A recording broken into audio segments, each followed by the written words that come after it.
কেউ বলে তানপুরা বা ডুগডুগি ফল, আবার কেউ বলে মহাবেল। দেখতে খুব ভালো সৌন্দর্য, কিন্তু খাওয়া যায় না, এর ভিতরে অতিরিক্ত কালো। চিকিৎসা, বাদ্যযন্ত্র তৈরি সহ এর বহুমুখী ব্যবহার থাকলেও জানার অভাবে অনেক ক্ষেত্রেই অবহেলিত অবস্থায় পেকে নষ্ট হয় ফলটি। অনেকে নিয়ে যায়, এসে দেখে যে এই গাছের ফলে নিয়ে যেয়ে অনেক হয়তো দেখা যাচ্ছে কবিরাজ বানাইলো কিংবা একতারা বানাইলো।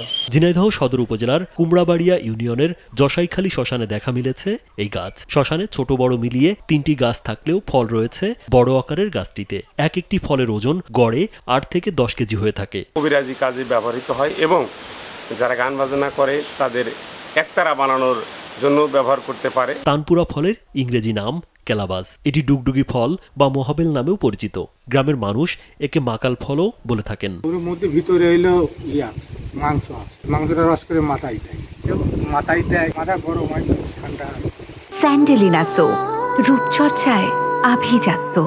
প্রায় 30 বছর আগে ঝিনাইদহ সদর উপজেলার জসাইখালী শ্মশানের সেবক ইন্দ্রজিৎ বিশ্বাস একটি তানপুরা ফল গাছ রোপণ করেন। এরপর ধীরে ধীরে গাছটি বেড়ে ওঠে। এই গাছের ফল থেকে আরো নতুন 2টি গাছ হয়েছে।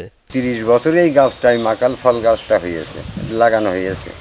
ইন্দ্রজিৎ বিশ্বাস লাগাইছিল। ফলের বাইরের অংশ সবুজ হলেও পরিপক্ক হলে ভিতরের অংশ খুবই কালো হয়। গাছের ডগা বা কাণ্ড থেকে আগে ফুল, এরপর ফল বের হয়। যারা কবিরাজি করে তারাও নিয়ে যায়, আবার কিছু দেখার জন্য নিয়ে যায়। সদর উপজেলা কৃষি কর্মকর্তা নূরে নবী জানান, বাংলাদেশে গাছটির সংখ্যা খুবই কম। বিভিন্ন ধরনের চিকিৎসা ও বাদ্যযন্ত্র তৈরিতে এই গাছের পাতা এবং ফল ব্যবহার হয়ে থাকে। এছাড়াও তানপুরা গাছ ও ফলের নানা বৈজ্ঞানিক ব্যবহার সম্পর্কে জানান এই কৃষি কর্মকর্তা। এর প্রচলিত ব্যবহার সম্পর্কে আসলে তেমন কোনো প্রচলন আমরা দেখতে পাই না।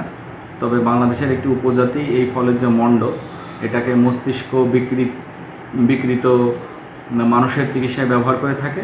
এছাড়া আমাদের দেশের বাইরে যেমন সিঙ্গাপুরে ফ্লু চিকিৎসা এবং নিউমোনিয়ার চিকিৎসায় এই যে তানপুরা ফলের যে পাতা, এটা চা খাওয়া হয়, তাতে উপকার পাওয়া যায় বলে শোনা যায়। রাজীব বিশ্বাস, কালবেলা।